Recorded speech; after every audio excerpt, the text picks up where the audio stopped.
ሞሳድና ኔታንያሁ በኢራንም የፑቲን አቋም ታወቀ። እኛ ከናንተ ጋር ነን። ኔታንያሁና ሞሳድ ለኢራን ህዝብም ከዚህ መገጋል ጋር ተያይዞ ሌሎች ሀያላን ሀገራት በጦርነቱ ተሳታፊ ይሆኑ ይመጣሉ የሚለው ከፍተኛ ስጋት እየጨመረ ባለበት በዚህ ወቅት ብዙዎች ከኢራን ጎን ሊቆሙ ይችላሉ ብለው የገመቷቸው የሩሲያው ፕሬዝዳንት በመጨረሻም አቋማቸው ታውቋል።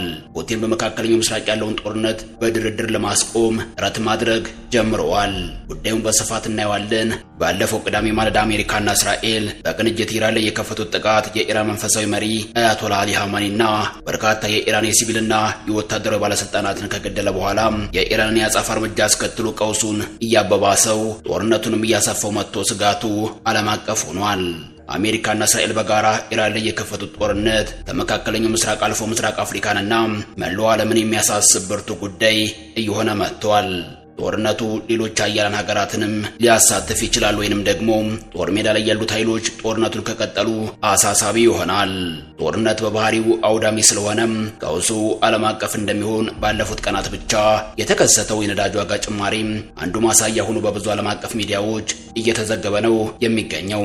የዓለም ደም ስር ከሚባሉት ባህሮች መካከል የሚመደበው የሆርሙዝ ሰርጥ የመዘጋት ስጋት መጨመርና የቀይ ባህር መተላለፊያ መስመር በስጋት ላይ መውደቅ ቀጥሎ የሚያስከትለው ጣጣም ከባድ ነው። ጦርነቱ መቼ እንደሚያቆም አልተገመተም። ትራምፕ ጦርነቱ እንደሚቀጥል ከመጠቆማቸው ጋር ተያይዞ የእስራኤሉ ጠቅላይ ሚኒስትርና ሞሳድ በኢራን ሕዝብ ፊት በአስገራሚ ሁኔታ አንዳቸው በኢራን ቴሌቪዥን ሌላኛቸው በቪዲዮ ያስተላለፉት መልእክት የኢራንን ዕጣ ፈንታ ጥያቄ ውስጥ የከተተ ነው። የእስራኤል መከላከያ ኃይል የኢራን መንግስታዊ ቴሌቪዥን ጣቢያን ስርጭት በመጥለፍ ጠቅላይ ሚኒስትር ቤንያሚን ኔታንያሁ በፋርስ ቋንቋ ያስተላለፉትን መልእክት እንዲያስተላልፉ ማድረጉን የሚያመለክቱ መረጃዎች እየወጡ ነው። ባለፈው እሁድ ምሽት በቴህራን የሚገኙ ሁለት የሬዲዮና የቴሌቪዥን ጣቢያ ህንፃዎች በጦር ጀቶች በተጠቁ ጊዜም ለጥቂት ደቂቃዎች ተቋርጦ የነበረው የቴሌቪዥን ስርጭት እንደገና ሲቀጥል እስራኤል የጠለፈችው ይኸው ያልተጠበቀው መልእክት ለኢራን ህዝብ ተሰራጭቷል።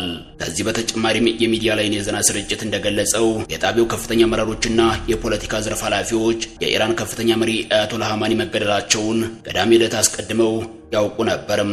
አመራሮቹ ይህን የሞት ዜና ለህዝብ እንዴት ባለ መልኩ ማሳወቅ እንዳለባቸው ሲመክሩና ሲዘጋጁ መቆየታቸው በቴህራን በተለያዩ አቅጣጫዎች የሚታዩትና በጣቢያው ህንፃዎች ላይ የተሰነዘሩት ጥቃቶች ያስከተሉት ፍንዳታዎች የከተማዋን ነዋሪዎችን ያስደነገጠ ነበርም።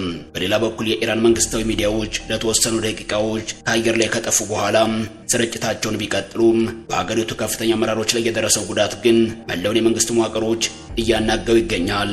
በተለይም የአያቶላ ኻሜኒ መገደል መረጋገጥ በኢራን የፖለቲካ ታሪክ ውስጥ ትልቅ ለውጥ የሚያመጣ ክስተት ተደርጎ ተወስዷል። አሁንም በቴህራንና አካባቢው ውጥረቱ ነግሷል። ለኢራን ህዝብ በኢራን መንግስታዊ ቴሌቪዥን ከተሰራጨው የኔታንያሁ መልእክት በተጨማሪም ሞሳድ ለኢራን ህዝብ ባስተላለፈው የሬዲዮ መልእክት ከእናንተ ጋር ነን ብሏል። የእስራኤል የደህንነት ተቋም ሞሳድ ለጀግናው የኢራን ህዝብ በሚል ርዕስ አዲስ የሬዲዮ መልእክት መልቀቁ አነጋጋሪ ሆኗል። በሬዲዮ ላይ የሚታየው የጊዜ መቁጠሪያ አሸዋ ወይም ሳንድ ክሎክ የኢራን መንግስት አመራሮች ጊዜ እያበቃ መሆኑን የሚያመለክት ሲሆን የደህንነት ተቋሙ ከመልእክቱ ጋር እኛ ከናንተ ጋር ነን የሚል አጋርነቱን የሚገልጽ ጽሑፍ አያይዟል። ይህ ያልተለመደና ቀጥተኛ የሆነ የቪዲዮ መልእክት በሁለቱ ሀገራት መካከል ያለው የስለላና የሳይበር ጦርነት ወደ አዲስ ምዕራፍ መሸጋገሩን የሚያሳይ ሆኗል። በተለቀቀው ቪዲዮ ላይ ሞሳድ የኢራን ህዝብ ትብብሩን እንዲቀጥል ጥሪ ያቀረበ ሲሆን በርካታ የገዢው ስርዓት ከፍተኛ ባለስልጣናት መገደላቸውን ገልጿል። በዚህ ወሳኝ ጊዜ ከዋናዎቹ አንዷ የሆነችው ሩሲያም በጦርነቱ ያላት አቋም ምን እንደሆነ ታውቋል። የሀገሪቱ ፕሬዝዳንት ቭላዲሚር ፑቲን መካከለኛው ምስራቅ እየተባባሰ የመጣው ውጥረት ለማርገብና ሰላም ለማውረድ ከፍተኛ ጥረት እያደረጉ መሆኑን የክሬምሊን ቃል አቀባይ ዲሚትሪ ፔስኮቭ ገልጸዋል። ፕሬዝዳንቱ በተለይም በባህረ ሰላጤው የአረብ ሀገራት መሰረተ ልማቶች ላይ እየተፈጸመ ያለው ጥቃት እንዳሳሰባቸውም ጠቅሰው ይህንን ትልቅ ስጋት ለኢራን መንግስት እንደሚያደርሱ ቃል ገብተዋል። ሩሲያ በቀጠናው ያለውን ግጭት በዲፕሎማሲያዊ መንገድ ለመፍታት የምታደርገው ጥረት ቀጥሏል ነው የተባለው። ክሬምሊን አክሎም ሩሲያ የሌሎች ሀገራትን ሉዓላዊነት እንደምታከብርና በማንኛውም ሀገር ውስጥ ጉዳይ ጣልቃ የመግባት ፍላጎት እንደሌላት በማረጋገጥ ጭምር የያዘውን አቋም ግልጽ አድርጓል። ከዚህ ውጪ የሚወሰድ ማንኛውም አቋም ዓለም አቀፍ ሕግ ጋር የሚቃረን መሆኑን የገለጹት ቃል አቀባዩ ሞስኮ በክልሉ ሰላምና መረጋጋት እንዲሰፍን አገሮቿ ጋር በቅርበት እየሰራች መሆኑን አስታውቀዋል። አሁን ባለው ሁኔታ ግን ኢራን በቀላሉ የምትረግብ አይመስልም። የአገሪቱ አመራሮች ለአሜሪካ በሰጡት ምላሽ ድርድር ብሎ ነገር የለም ብለዋል። ከዚህ አንጻር የፑቲን ጥረት ይሳካ ይሆን የሚለው ጥያቄ ይነሳል። ፑቲን እንደ ኢራን ብዙ ማዕቀብ የተጣለባቸው ከነ አሜሪካ ጋር ትንቅንቅ ላይ ያሉ መሪ ናቸው። እግረኛ ጦር ሊገባ ነው። አሜሪካም እስራኤልም እግረኛ ጦር ሊያስገቡ ነው። የእስራኤል ጠቅላይ ሚኒስትር ቤንያሚን ኔታንያሁ ጦሩ ወደ ሊባኖስ ገብቶ ተጨማሪ ቁልፍ አካባቢዎችን እንዲቆጣጠር ማዘዛቸውን የአገሪቱ መከላከያ ሚኒስትር እስራኤል ካትዝ ለሚዲያ አሳውቀዋል። ቀሪዎቹ አመራሮችም በከፍተኛ ድንጋጤና ሽብር ውስጥ እንደሚገኙና አንዳንዶችም ከሀገር እየሸሹ መሆኑን የቪዲዮ መልእክት ያከላል።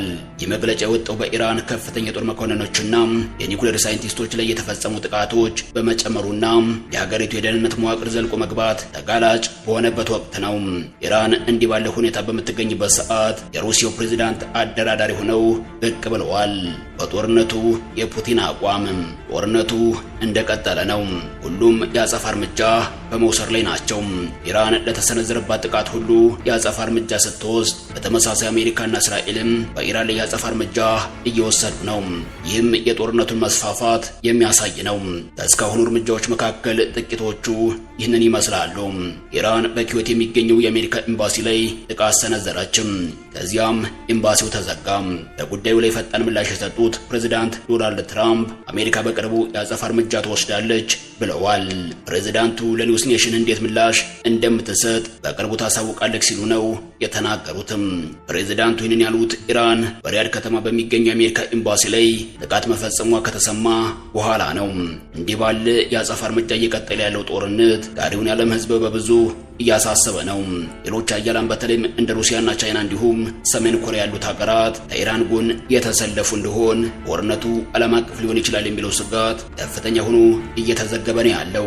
የእስራኤል እግረኛ ጦር ወደ ሊባኖስ እንዲገባ የታዘዘው በእስራኤል ድንበር አካባቢ የሚገኙ ማህበረሰቦች ላይ የሚተኮሰውን ሮኬት ለመከላከል በሚል ነው። የእስራኤል ጦር በሊባኖስ በሚገኙ የሂዝቦላህ ኢላማዎች ላይ የሚወሰደውን የኃይል እርምጃ አጠናክሮ እንደሚቀጥል ሚኒስትሩ ተናግረዋል። አያይዘውም አሸባሪው ድርጅት ወደ እስራኤል በሚያስወነጭፈው ሮኬት የተነሳ ዋጋ እየከፈለ ነው፣ መክፈሉንም ይቀጥላል ነው ያሉትም። የእስራኤል መከላከያ ሚኒስትር እስራኤል ካትዝ በድንበር የሚገኙ ማህበረሰቦችን ለመከላከል ቁርጠኛ ነን በማለትም አቋማቸውን ግልጽ አድርገዋል።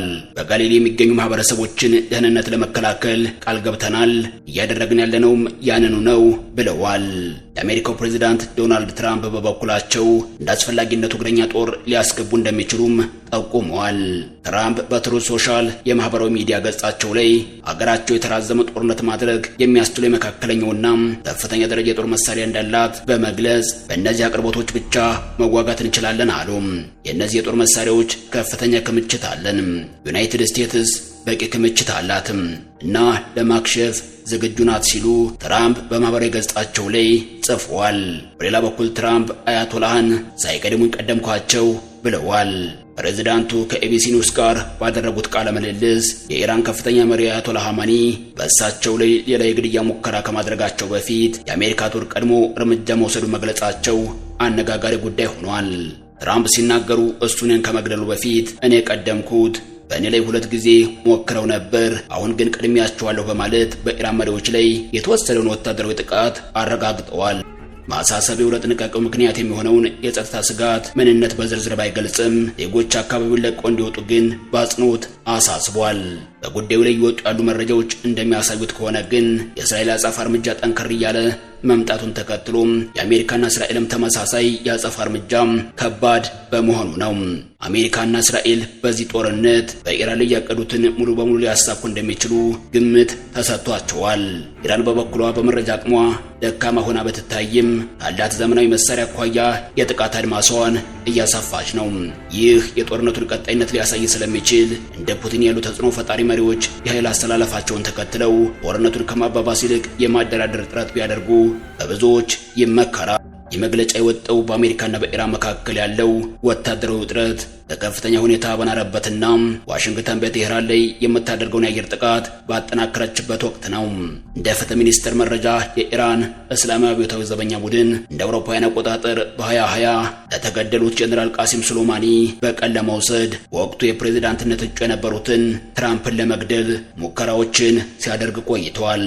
የፌዴራል አቃቢ ሕጎች እንደገለጹት የኢራን ቅጥረኞች በአሜሪካ ምድር ጥቃት ለመፈጸም ቢሞክሩም በኤፍቢአይ ሚስጥራዊ ክወና ሴራቸው ሊከሽፍ ችሏል። ኢራን እነዚህን ክሶች በተደጋጋሚ ብታስተባብልም የአሁኑ ጥቃት ግን ለእነዚህ የግድያ ሙከራዎች የተሰጠ ቀጥተኛ ምላሽ መሆኑን ትራምፕ አመልክተዋል። ከዚህ ጋር ተያይዞ የአሜሪካ እርምጃ እየጠነከረ ነው። አሜሪካ በመካከለኛው ምስራቅ የሚገኙ ዜጎቿ በአስቸኳይ አካባቢውን ለቀው እንዲወጡ አሳሰበችም። የአሜሪካ የውጭ ጉዳይ መስሪያ ቤት ባወጣው ማሳሰቢያም በርካታ በመካከለኛው ምስራቅ ሀገራት የሚገኙ የአሜሪካ ዜጎች በከፍተኛ የጸጥታ ስጋት ምክንያት ያሉትን የንግድ ማጓጓዣ አማራጮችን በመጠቀም እንዲወጡ አሳስቧል። መስሪያ ቤቱ ለመካከለኛው ምስራቅ አሜሪካውያን የጸጥታ መረጃ መከታተያ በሚል ባወጣው ይፋዊ ማሳሰቢያም በአካባቢው የሚገኙ የሀገሪቱ ዜጎች ያሉትን የንግድ መጓጓዣ አማራጮችን በመጠቀም አካባቢውን ለቀው እንዲወጡ መክረዋል። ይህም የጦርነቱን መስፋፋት ያሳያል። ማሳሰቢያው በባህሬን፣ በግብጽ፣ በኢራን፣ በኢራቅ፣ በእስራኤል፣ በዌስት ባንክና ጋዛ፣ በዮርዳኖስ፣ በኪዩት፣ በሊባኖስ፣ በኦማን፣ በኳታር፣ በሳውዲ አረቢያ፣ በሶሪያ፣ በተባበሩት አረብ ኤምሬትስና በየመን የሚገኙ አሜሪካውያንን የሚመለከት ነው።